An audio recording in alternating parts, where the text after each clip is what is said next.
pastoral letter, the wisdom of living flexibly like flowing water. Life is difficult. Running a business is hard. Work life is hard. Marriage is hard.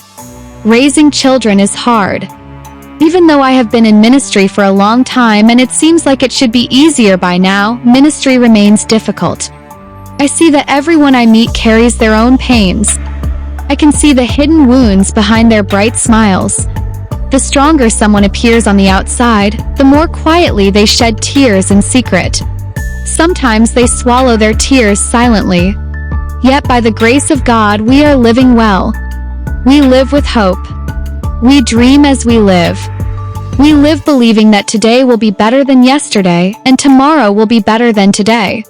Because life is hard, we need to keep learning how to live. I have learned how to live from flowing water. We need to learn the art of living from nature and from flowing water.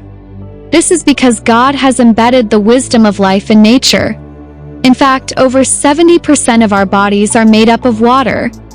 When we were conceived in our mother's womb, we were like water. A young life grows in water before entering the world. That is why humans cannot survive without water. God is the fountain of living water. Jesus came as the living water. He came to give us the living water. The Holy Spirit also works like living water.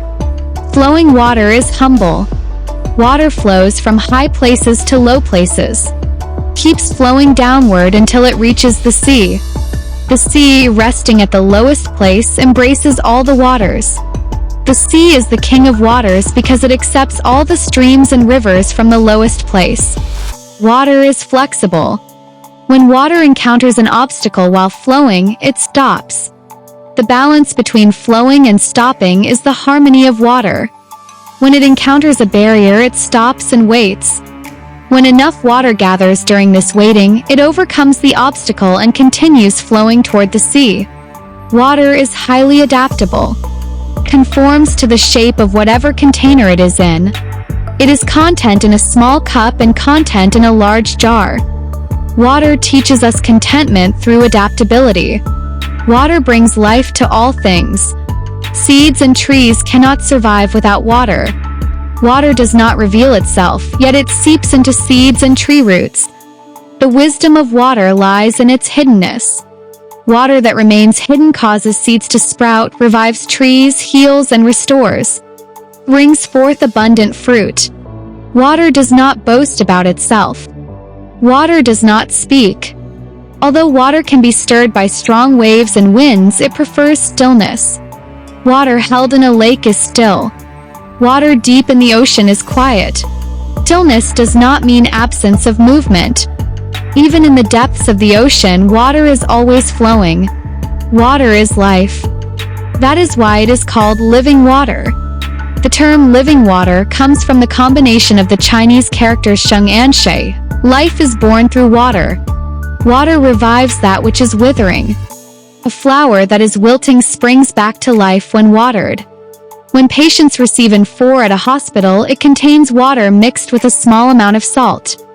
Combination of water and salt revitalizes weak bodies, removes toxins, and heals the body. In Ezekiel 47, the water flowing from the temple threshold grows deeper and fuller. First it reaches the ankles, then the knees, the waist, and finally it overflows. Wherever the living water flows, the Dead Sea comes to life. Fish fill the sea once again. The leaves of the trees become healing medicine. Water is soft but strong. A small drop of water, when it keeps falling, can penetrate stone. This is known in the saying "Shui Di Chan Shi."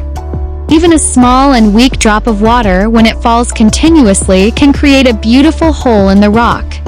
This teaches us the importance of faithfulness. Teaches us the power of perseverance. Harshness may appear strong, but true strength is found in flexibility. Softness overcomes strength. Spiritual discipline is about cultivating gentleness day by day. To win is to lose, and to lose is to win. More important than winning or losing is gaining people, creating peace, and achieving your purpose. Do not engage in conversation to win an argument, but to win people's hearts. It is not easy, but I hope I can live as flexibly as flowing water. I want to be a person who can accept and adapt to change. I want to be a soft, flexible, and warm person rather than someone rigid, hard, and rough. I would rather be someone who quietly helps others rather than someone who seeks admiration and recognition. Water cannot always remain hidden, but I want to be like water, knowing when to reveal myself and when to hide. Like the sea, I want to be someone who embraces all things, purifies, heals, gives life, and nurtures growth from the lowest place. Please forgive me if I fail to live according to the words I have written. But I write because I long to live as I have written. We are living in uncertain and unpredictable times. We are living in rapidly changing times. What we need in this era is the spirituality of flexibility like flowing water. I hope you will apply the wisdom learned from water into your life.